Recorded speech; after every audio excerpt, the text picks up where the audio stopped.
o'clock now, and we do want to make sure we get started on time. Get through everything we want to accomplish, and be respectful of all of you.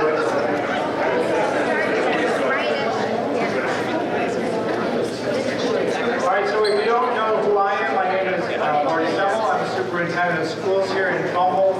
It's definitely my honor to be superintendent here. I'm actually beginning my 5th year here in Trumbull. Very excited. I really appreciate everybody coming out tonight who could make it. I know obviously coming out on an evening takes some energy from you. We definitely have a number of parents in town. We've got all kinds of activities, so thank you for being able to find a way to be here tonight. I also know that we have some Board of Education members who are here. I see our board chair, Lucinda Tintinelli. Marie Petiti is here. I think I saw Julia McNamee. I saw a former board member, my board here. I'm not sure if I saw other board members tonight. We also have a number, I saw town council. If I start naming town councilors and board of finance members, I might miss somebody. But we have a number of town councilors and board of finance members who are here, and I really appreciate their effort in this process as we head towards this referendum, because the referendum or the question almost unanimously passed through the town council and the board of finance. So I really appreciate the efforts of all the folks who helped us get us to this point. I also want to thank a number of my central office team are here. I see Dr. Iwaniki, our assistant superintendent, Christine Heffley, our director of digital learning, our director of operations, Mr. Kevin Dion is here. I saw our business manager, Mr. Paul Hendrickson, our HR director, Mr. Joe Chella. I don't know if I missed, oh, I'm sorry, there you are, Dean. Dean Catalano, our director of PPS. So we have a lot of people here who are very invested in trying to make sure that the information is out there for folks. Part of my job is to make sure that we try to honor your guys' time. So I'm just going to make these couple of remarks, and then I'm going to hand the microphone over to Ms. Tesoro. But what you're going to hear, a bulk of tonight, is from our lead, which is Jeff Wasinski from Tecton Architects. He's going to spend about 25 minutes walking you through the whole process we followed and where we are in terms of the conceptual design for what the new Hillcrest could actually look like. We're also going to hear a financial analysis from Matt Spurndle from Phoenix Financial. He's going to walk you through the money part, just spend some time talking about the financing piece of that. In terms of the question and answer piece, we are not going to be doing like a microphone up here and spend a whole bunch of time doing that. But what we do, you should have received maybe an index card where you can write a question.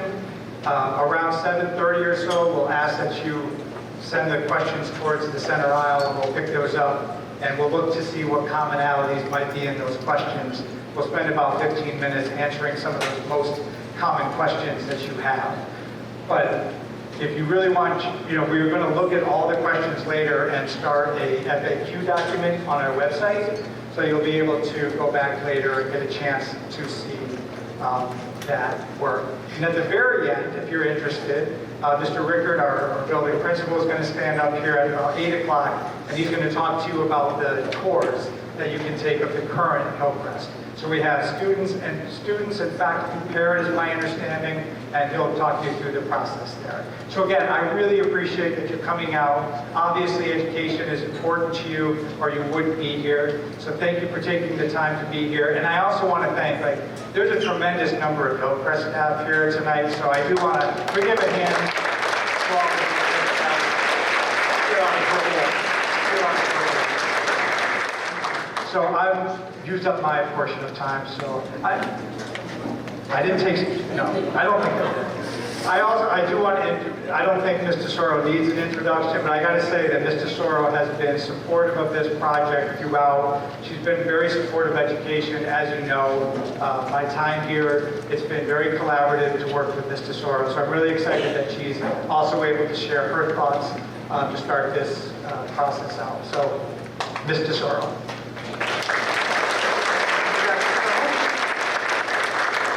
Well, welcome everybody. I am so really pleased to be here obviously this evening.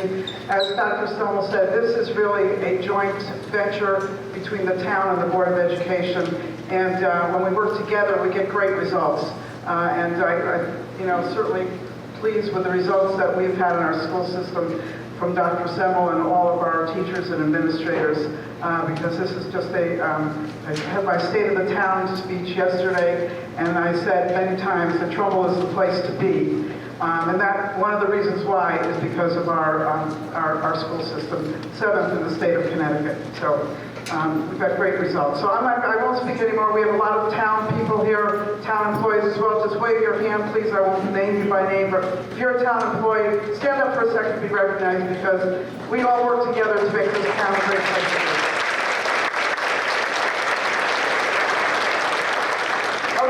So I'm going to be very brief because I would like you to spend most of your time listening to Jeff and the Tecton architects as they explain what their vision is for this new Hillcrest Middle School, and then for Matt Berndl to tell us about the impact on the taxpayers. So just quickly, the general election referendum question, because that's what this is all about, that we want to inform you, we want to give you information about making a decision on November 5th or before, if you are voting by absentee ballot or early voting. You're going to see the following question, thank you, on the ballot. That is the question as it will appear on the ballot, and that is directly from our town charter, how that question has to be worded. So it's 142,375,000, which obviously is a large number, but we want you to know, and you'll hear more tonight, that we've received from the state legislature an increased reimbursement. So 44% will come off of that number. That will be the actual cost to the town. Not that number, but 44%, somewhere around 44% less. So that's important. But we can't put that in the question because we have to follow what's in our charter. So you'll hear more about that as the presentation goes on. So just moving forward, I just want to give a brief explanation of how we got to this point. So in August of 15th of 2022, the Board of Education commissioned Tecton architects to create the district-wide master plan. A whole year goes by because Tecton did a lot of work analyzing every single one of our schools. And I'm sure some of you may have gone to those meetings. They were open to the public. If you missed some of them, all of that information is still and can be found on the Board of Ed website. Every one of those meetings, correct, with all of the information that was given to everyone. But after that year passed on August 15th, 2023, Tecton shared their plan, the district-wide plan, with the Board of Education, and that's okay. And the Board of Education on that date, on August 15th, approved the plan. Okay, now we can go to the next slide. Now, just going down a little bit on the left-hand side there, just in May of 2024, so from 2023, August of 2023, we jumped to June of 2024, there were a lot of town meetings that went on about this plan. With the Board of Finance, with the Town Council, with the Board of Education. So it took that almost another year to get us to the point where the Board of Finance voted on the bond authorization. But as I said a few minutes before, in May of 2024, the Connecticut State Legislature increased the reimbursement rate for Hillcrest from what we would have gotten, which was 24.29%. That's the regular reimbursement for your building as new. But we worked with the state legislature, and both for the House and the Senate, and they passed legislation to bump up that reimbursement rate from 24.29% to 44%. That is for the town or the taxpayers an additional about $28 million less than what you would have been paying on taxpayers when we do the calculation. So that's a big saving, $28 million. Going backwards on June 13th, the Board of Finance, in a bipartisan vote, approved the bond authorization for the construction of the new school. And then on June 25th, the Board of Ed submitted the grant application to the state of Connecticut for Hillcrest. That had to be done by June 30th. And then on July 1st, the Town Council, in a unanimous vote, approved the bond authorization for the Hillcrest Middle School. So you can see that both of the town bodies, which is really important, these are the people you elected into office, approved the bond authorization to move forward with the construction of a new school. And prior to a change in our charter, that would have been enough. It would have gone forward at that point. But with the change in the charter, the people of the town are now allowed to vote on the referendum to approve the question. Okay, then on August 5th, 2024, just last month, Town Council, in a unanimous vote again, created the question above that we just talked about for the November 5th ballot as required by the Trumbull Town Charter. So that's where we are as far as the process. And so the next step will be the vote on the referendum vote, which as I said, will either be if you're going to vote by absentee ballot, or you're going to early vote, or you're going to vote during the general election on November 5th. You're going to see that question. So that's the end of my discussion, and I'm going to turn it over to Jeff now.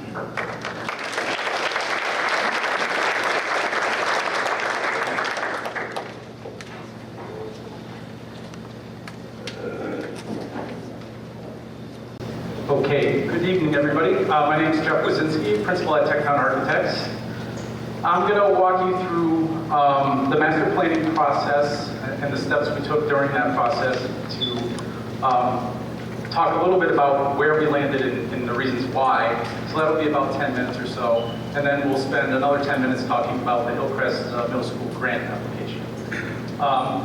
The first part, though, is this. I guess it's a public service announcement here. All of the information from the master plan and from the grant application, all the presentations that we've been giving, are all up on the district's master plan website, and that is the location there. From day one, when we started the master plan, we were committed to a very transparent and consistent communication process throughout, and it's good to see many of the folks that attended the community conversations along the way. But all of that information is shown there. We've had a collaborative team all the way through. I'm just the principal, but there's a whole team behind me. Planners, designers. Antonia Ciavarella is here as well. She has a lot to do with the engagement with the community, but also the educational programming aspects. A whole host of building systems engineers that walk through your building, structural engineers as well. And then on the bottom right, we also looked at demographics, the enrollment forecast. That's a part of the grant application, and I'll give you a little bit of insight on that process as well. Fantastic community, really engaged. The central office, we've been working with them since day one. Multiple working group meetings in between all of the milestone meetings that we had with the community.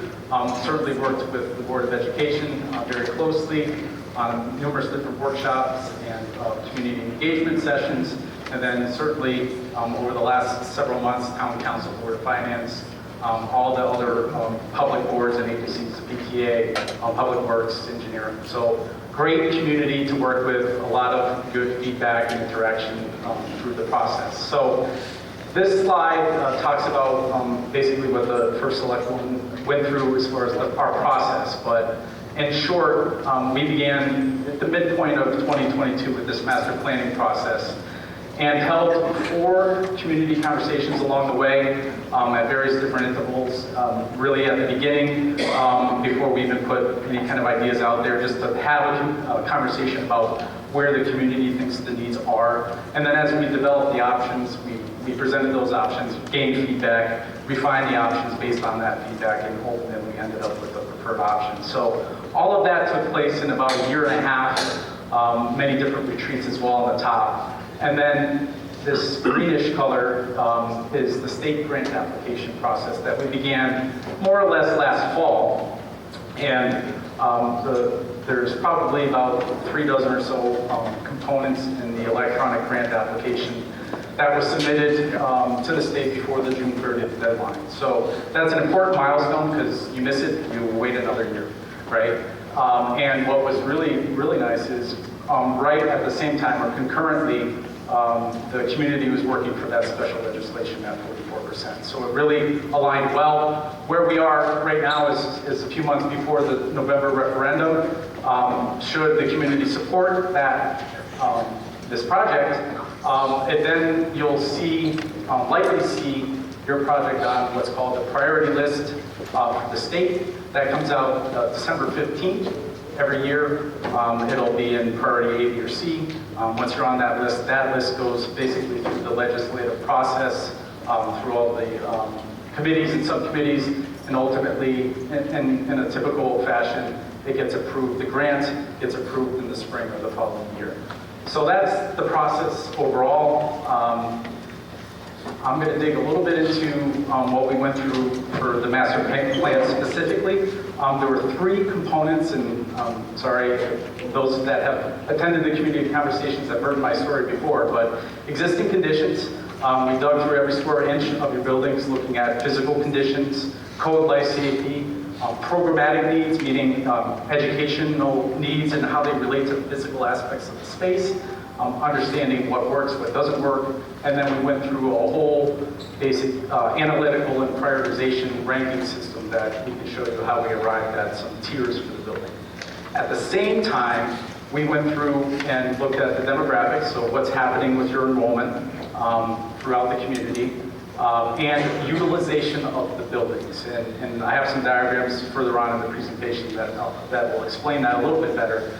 But the enrollment forecast, you're required to submit for the state grant application the highest enrollment in an 8-year window. So our demographer did a 10-year window, and we have some results of that. So that's a component. So that's the second of the 3. And then, of course, once we had all of that information in steps 1 and 2, we spent a lot of time on discussing options. Reconfiguration, new buildings, renovations, just fix it as you go. You name it, we looked at it. We looked at it from cost, scope, schedule, disruption, all kinds of their various different aspects. So from the master planning perspective, those 3 pillars were key. The scope, I kind of just went over, but ultimately, really, the goal of a master plan is to have this living document, if you will, that captures all of your buildings, where they stand, the existing conditions, size, square footage, condition of all the systems programmatically. So it's a good tool book, if you will. It's a good kind of living document to use for future planning for generations, basically, for 10, 20 years out. So objective, that was the goal of the overall master plan, and obviously we wanted to address capacity concerns and build in flexibility into the master plan so that you could make sure that you're future-proofing your plan and your schools as you move through any kind of building program or renovation program that the community would support. And as I mentioned at the onset, we had a lot of conversations just like this with the community. We'll obviously just have good conversations about what's best for Trumbull. So, summary of conditions. I mentioned the 13 buildings. You got about 1.1 million square feet across those 13 buildings. We produced a document. If you have trouble sleeping, you can start reading that. 850 pages of information on existing conditions, but again, a good tool to have as a baseline. And along the way, we certainly met with the Board of Ed, PTAs, the working group for facilities, and the community. So that was the process. The net result, look, these buildings have been well maintained, right? And there's been questions, this building's only 57 years old, why? Well, buildings are a little, school buildings are a little different. They're community buildings, they get used daily, they get used by 824 students in this building, plus another maybe 120, 150 faculty and staff. So a lot of use on a daily basis, and also on weekends for community use. So well maintained, but poor condition from the site overall. Today, we really want to focus on aspects of safety, site safety, things like that. So that's all been incorporated into the master plan as well. Building systems like your air conditioning, your lighting control, temperature control, fresh air exchanges, all of those. In some of the buildings, this building in particular, not much has been done in this building overall for those kinds of major building infrastructure components. Accessibility, you notice if you walk through some of the corridors, the ramps, the access into some of the hallways. Obviously, universal accessibility throughout building and site is key, it's paramount these days in education. We address those. Most of the buildings are at or past their useful life. You'll hear me say that a lot. So, you know, a mechanical system, for example, the units themselves are 20, 25, 30 years at best. Then you've got to start looking at some major replacements. Same thing with roofs, right? So there's some consistent themes overall in these buildings. This document is a good document to show all 1,300 buildings and like the percentage of the square footage of what each building represents. This is a good way to help us when we started having the conversation relative to prioritization.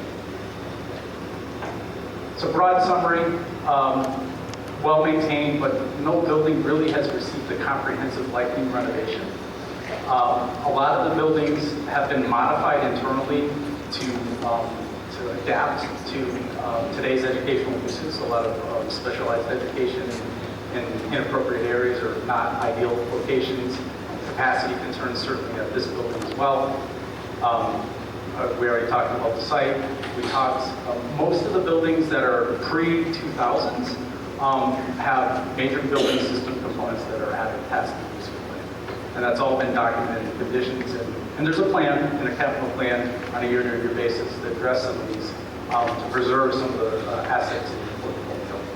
We talked about air and temperature control and fresh air and accessibility as well. And then here's just some visuals of the programmatic needs, you know, some of the educational space happening out in the corridor with use of temporary walls in formal classrooms or storage rooms from a programmatic perspective. And then from a physical condition, you kind of see some of the challenges that exist in this building today. So we went through all of this and took an objective look at program conditions and ranked them, right? And we had a process and a system for ranking. We went through this, and I think it was community conversation number 2 and 3. We talked about how we did this. We put them in tiers. So tier 1 is the most need, and you can see those in the orange bubbles. Tier 2, close second, a very close second, and some of these have moved around a little bit since some of the conversations early on in the master plan, and then tier 3. So that was a way to kind of set the prioritization. There's a lot more data behind it. And then we started looking at combinations of new builds, renovations, fixing systems as you go, those kinds of things. So demographics and utilization. What's good about the demographics, and there was a question, they completed the work just before all of the data in the 2023 census, so they went back and looked at it and updated it. Good thing about the demographics, or the takeaway, is that you have modest to steady growth across the district, which means that you have some surety in planning for your buildings, right? There's no large swings in either direction. So we looked at the catchment areas for the elementary schools. We looked at each grade configuration in elementary school, what's really happening overall. And the net result is, you know, over that 10-year period that the window that they looked at it, these were kind of the highest enrollments across the district. So elementary, you saw, you know, if you add them all up, about 67, 70, middle school about 100, and high school at 88. So it's modest to even as far as the enrollment, which is really good. You can make some good, useful decisions on. I won't bore you with all the utilization analysis, but the long story short in all of these diagrams is the effort here is to look at each building and understand what areas in the building need to be used for educational purposes and what areas can't, right? And what is that ratio? And then we compare each building to see which building is better than the other and where we can maybe pick up some space without having to build additions. We also look at the core spaces, things like cafeteria, gymnasiums, media centers, to make sure if there's growing population, will those core spaces support those students? So we looked at all of this data, and we looked at many, many options. 7 is just the start, but we looked at anything from reconfiguration of your grades across the district to just, if it's not broke, don't fix it, just go one at a time. We ultimately landed at, we really like the grade configuration. Community feedback said we like it. We looked at each of these options, looked at benefit challenges, schedules, costs, all those kinds of things.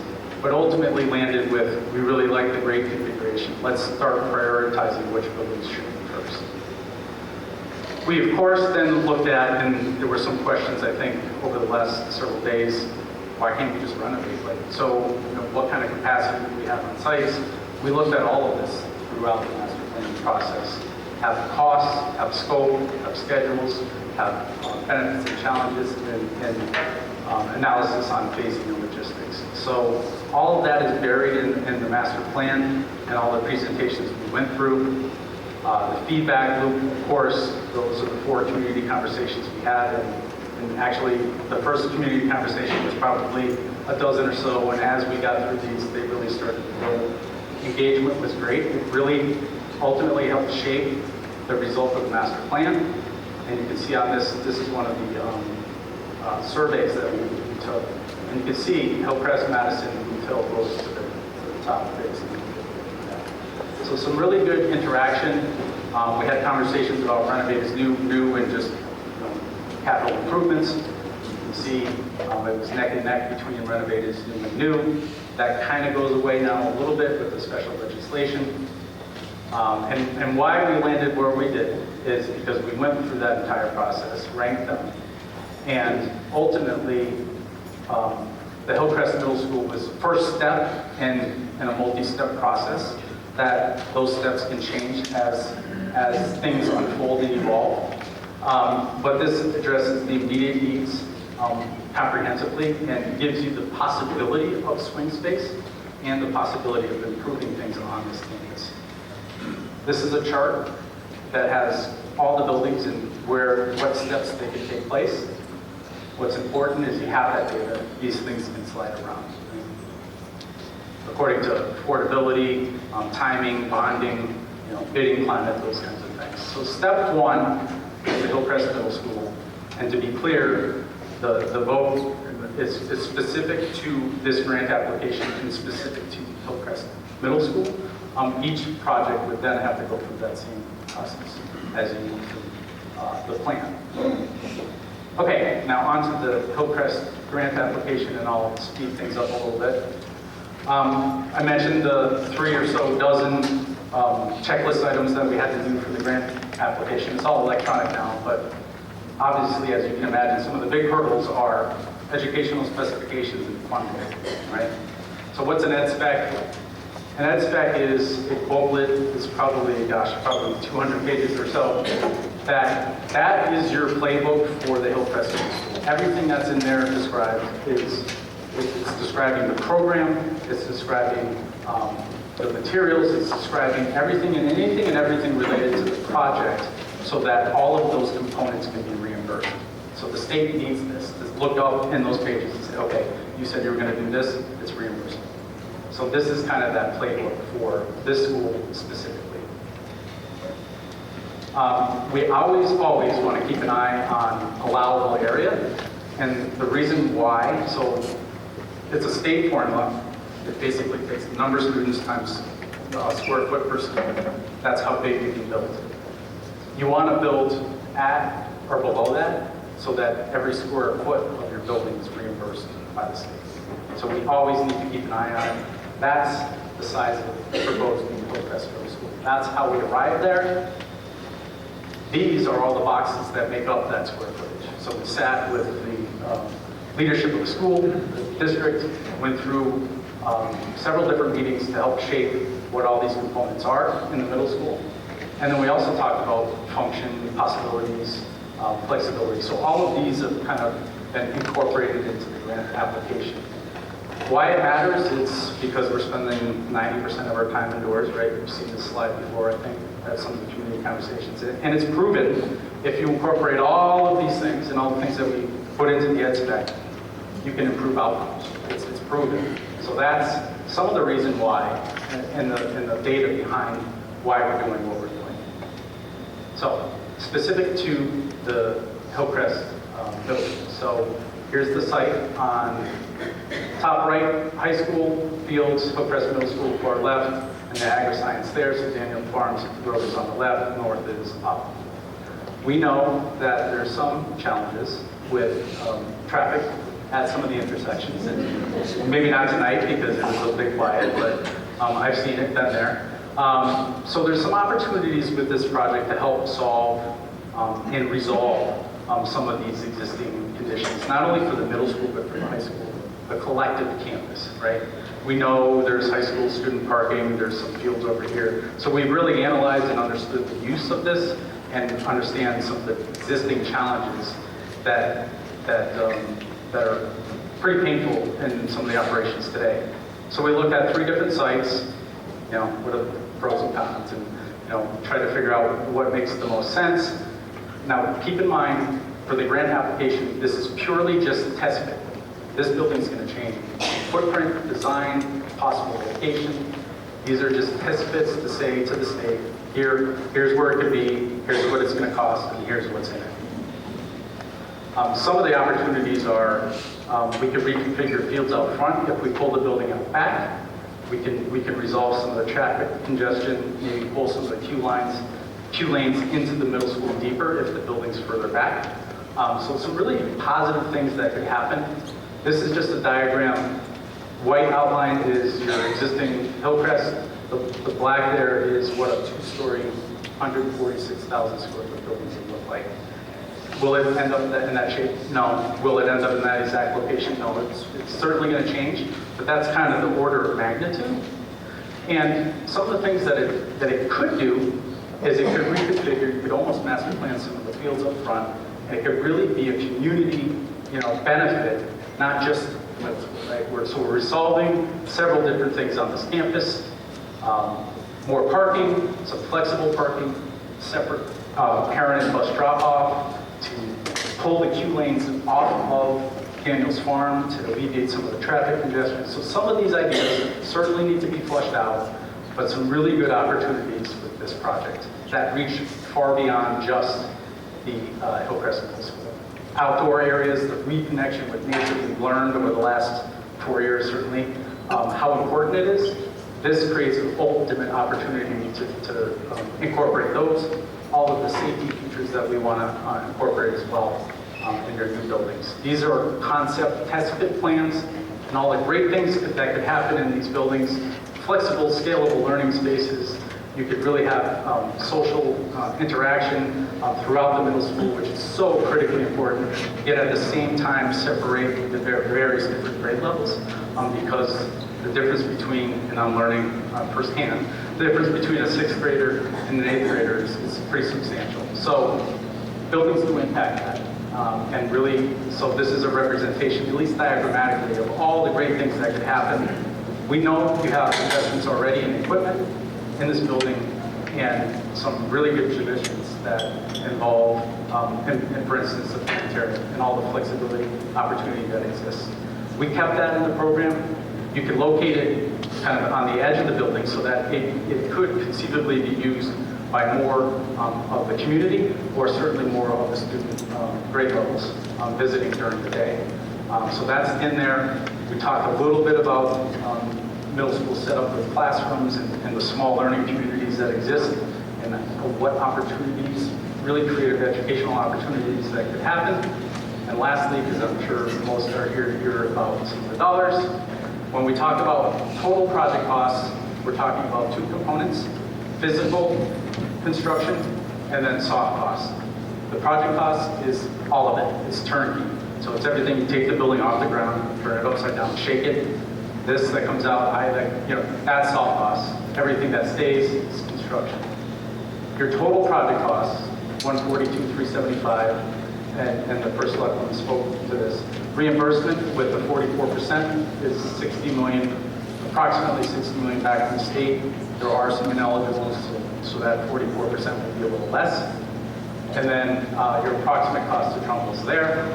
And as mentioned, we saved about $28 million from reimbursement. Lastly, what is it going to take to get this done? If the community supports this, they could start the design phase. You got to go through the entire selection process, OPM, construction, architect, designers. That takes anywhere from 18 months. A building like this, ground up new, somewhere around a year and a half, maybe 20 months for an occupancy in fall 2027, and then you clean up the existing building and finish the site. So with that, one more public services. Again, all of the information is located here, and I think I'm going to turn it back over to Great. As you can tell, there's a great amount of information in that, and so obviously if you want to follow along and see a little bit more detail and go through that a little bit more precisely, all that information is on our website. So if you go to the Trumbull Schools website and look up the district master plan, you'll be able to do that. At this point, we're going to be going to the financials in just a second, but we did say that if you had questions, you could send those questions to the middle. I think we have some people. Looks like a Michaela Durand is going to come by and collect those questions. So if you have questions, let's move those to the center. And while we're doing that, I'd like to introduce Matthew Spurndle, I think is how we pronounce the last name. And he's from Phoenix Financials, and he is going to walk you through the financial component of this. So let's welcome Matthew Spurndle.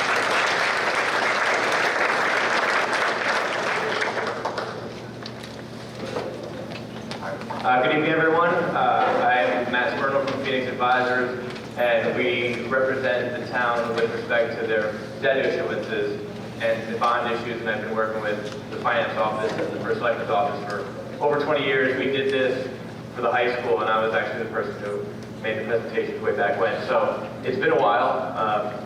Getting a little older, a little bit more in the gray hair department, but here we are, we're talking about the middle school, and Jeff did a great job with the graphics, a lot of great information, and then you're going to get a tour after this, and I'm the person in the middle who gets to tell you how much it's going to cost and how it's going to impact the tax bill, so that's really exciting for me, and I get, now I have 9 minutes left, so I'm just going to jump right into it. Again, we talked about this $142 million, about an $82 million debt to the town. One thing I would want to mention is it's $28 million in extra grant that you're getting, but if you had to bond that, you'd be paying interest on top of that. So it's really more of a $35 to $40 million savings based on that new legislation, which is very important and immediate. So now, how do we pay for it? A lot of it depends on the construction timing and that kind of thing, but what we're going to do is just lay the groundwork. We're going to look at some charts and look at some numbers so you can get a general idea of where things are. So what we're looking at, again, based on the timing, is bond issuances, so paying for this with bonds, 20-year bonds. In September 26, 27, and 28, we use an estimated interest rate of 3.50, which is historically a good average for a 20-year bond issue, rated AA+, which is what Trumbull is, very highly rated. So it gets a lot of attraction with bidders and does very well in the market. We pay those bonds back over 20 years, equal principal, as opposed to equal debt service. So the principal is flat, the interest declines over time, unlike a mortgage where your payment's the same. So that's the typical way that municipal issuers issue their debt over that life of the issue. So those are just a couple of items for you. And just in terms of your current, like what you're currently paying in terms of debt service, it incorporates your general purpose, your schools, and then 25% of certain sewer debt. So this is just sort of the lay of the foundation. But jumping right into the specifics, the assumptions here would use about an annual budget increase of 3.5%, an annual grand list growth of 1%. Your grand list is your tax base. It's what supports all the services based on the tax rate. We looked at the taxpayer impacts, which is at the end, and of your assessment. So the assessment is really effectively your market value multiplied by 70%. So that's your assessment. That's what you pay your taxes based off of. And that MV there, where it says 200, 350, we actually changed it to 100 later because it's much more easily scalable for people in the audience. So the MV is market value. So just looking at this, it's actually, if it was 200, it'd be a $285,000 house. A 350 assessment is a $500,000 house, which I was told is around the median. And then a $700,000 assessment would equate to $1 million market value. And we'll see those numbers in a few. Again, the mill rate for those who aren't aware is your tax rate. I think it's about 34-ish.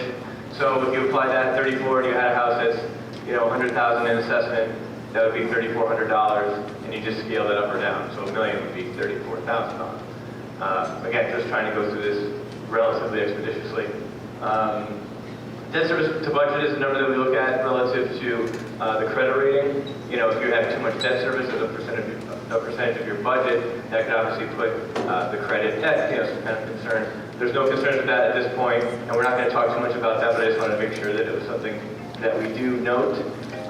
And in the yellow box here, which looks a little mustardy, but it's really more of a highlighted, it's just to note that these are all estimated. They're all subject to change. There's a lot of variables. I mean, the sizing, the interest rate, the timing, there's so many variables that really the idea here today is just to really give you an idea of what to expect going forward and do the best that we can with the information we have at this point. So, the market changes, the Fed does different things with interest rates, et cetera. So let's just keep that in mind. So just to look graphically at your overall net debt service, those are the blue bars. So that's what you're obligated to pay right now, based on bonds that have been issued in the past for various school projects, sewer, whether it's town hall and roads, those kinds of projects. So that's in the blue. You're already obligated for those, and that's debt service, meaning principal plus interest over the course of the term. The yellow on top is Hillcrest only. So we really try to identify Hillcrest on its own so that you can get an idea of where the impacts are going to be. You can see declining debt service over the 20 years, and as you step Hillcrest in, of course, you're issuing bonds for $82 million. There's going to be some increase. So you can see that how it steps up over those first few years. Really, 27, 28, 29, 30 is where it starts. Since we're not issuing until September of 26, so your first principal, let's say, your first payment would be September 27, which is fiscal year 28. So that's where you can see that kind of start to step. So this is the actual mill rates that encompass the debt service in your current budget. So let's just say fiscal 25 on the far left, 2.5 mils is what you need to pay the debt service under what you've already issued. So it goes up to maybe 2.65, and then you can see once Hillcrest jumps in again, there's a lot of variables here. There's other things that the town is going to be doing, but it would go up to 3.25. But what I want to really focus in on is the Hillcrest only, and this is what the impact would be to your tax bill potentially. And you can see those first 2 years of 25, 26, 0, because we hadn't issued the debt yet, but we're not issuing it until September 26th. And you can see that first little blue bar there that's about less than 0.2 of a mil is like the first interest payment on the first bond issue. And then as the principal gets stepping in, that's when you actually see those higher steps to where in fiscal 30, the high point is just about 1.2 mils will be just for Hillcrest. Okay, and then it goes from there. It's important to note, and on the next chart I'm going to show you, but it's important to note that this isn't like every year you're going to have these increases. The increase is really the increment. So when you build that first 0.2 in year 1, then if it goes to say 0.6 the next year, it's really that 0.4 of the increment that kind of steps in. So you'll see it a little bit better with this impact here. Assuming a $350,000 assessment, which we talked about earlier, this could be the impact on your tax bill. Okay, so that first year in 27 is about $50. The next year is a total of $200, $350 the following year, and about $430 in 2030. Again, it's not an additional $430 from the prior year, it's just the increment of getting from one bar to the next, which I'm going to show you in this chart. So these are actual numbers, so you can hopefully see they're fairly big. We have the $100,000 assessment on the far left. We have the average assessment of the 350, which is the market value of 500 in the middle, and we have an assessment of 700 on the far right. So just to explain how this looks, you have fiscal year going from 25 down to 39. It continues, but it would get shrunk too much and you wouldn't be able to see it. So on the far left, we use the 100,000 again because it's very easily scalable. So you can say, well, my house is worth, 600,000 assessment, or my assessment is 600,000. So take those numbers, multiply them by 6. It's very simple in that regard. So the first year would be an impact of $16 on your tax bill for Hillcrest only. The next year it goes to 56, then it's 98, 122, et cetera, et cetera. So that's the portion of your tax bill that's going to pay Hillcrest are those numbers in that more shaded column. In the column just to the right of that, which is outlined in red, is the increment from one year to the next. So you can see that first it's the same because you're going from 0 to 16, so the number's the same. But as you go from 16 to $56, the increment's $39, $42, and $23. And then once you get out a few years, once those bonds start getting paid down, it'll actually decrease. So you have, again, the $100,000 on the left, you have the $700,000 on the right, and you can very easily, just apply a quick mathematical formula to that far left to see, what your potential impact might be. But again, just prefaced by the fact that this is all very, very subject to market conditions, and there's a lot of variables. But this is a pretty good picture of I think, what we could expect moving forward on the project. So that is not too bad on the timing. That's me, and thank you.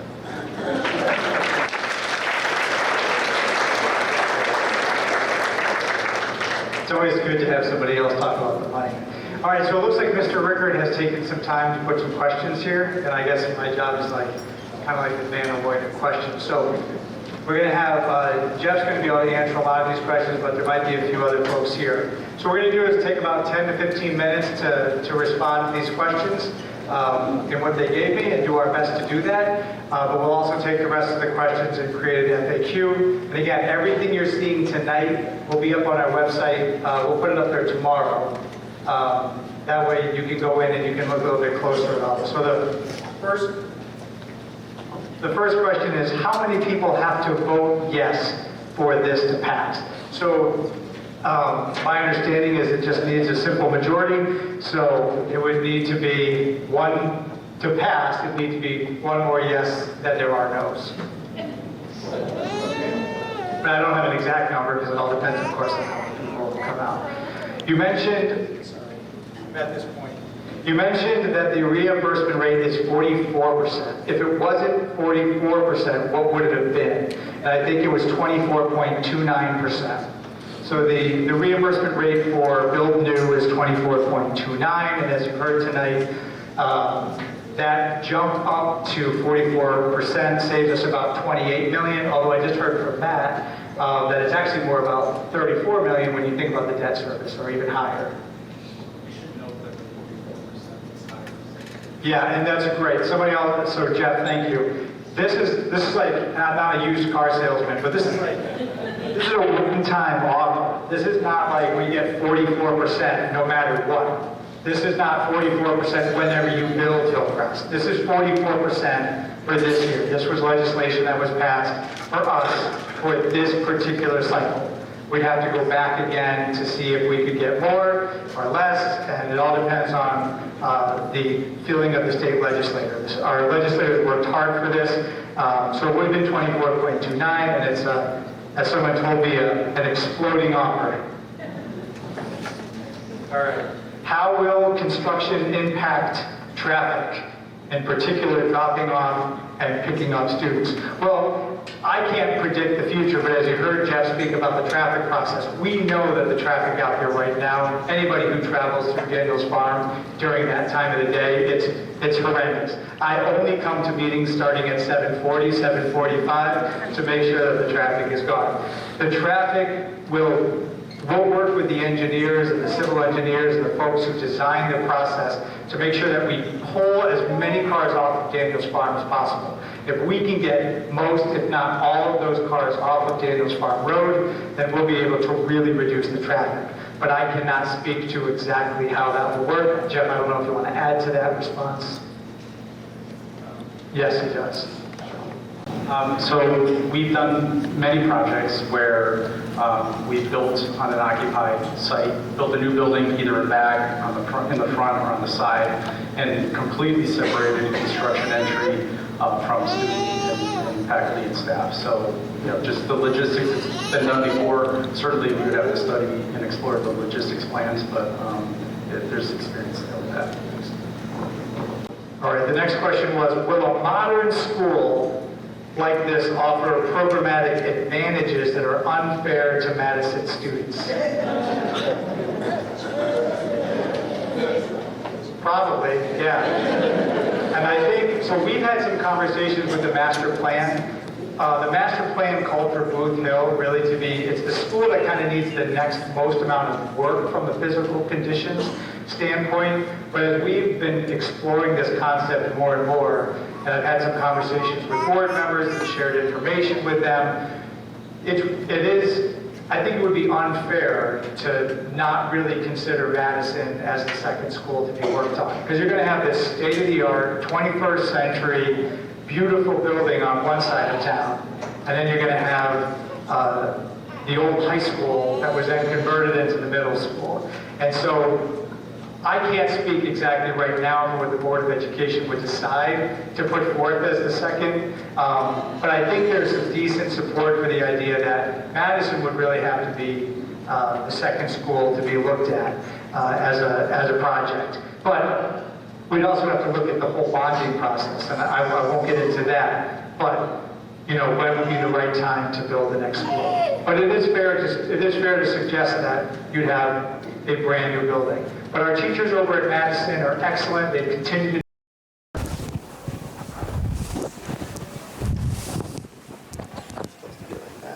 No, definitely not supposed to be like that.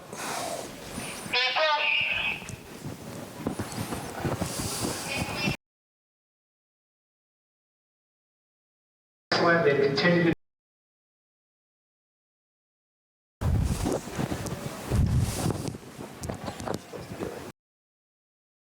Definitely not supposed to be like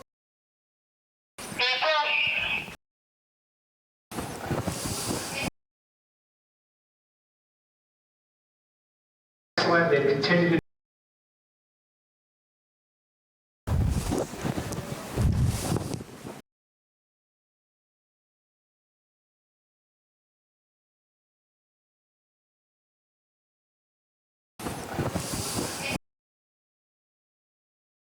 excellent. They continue to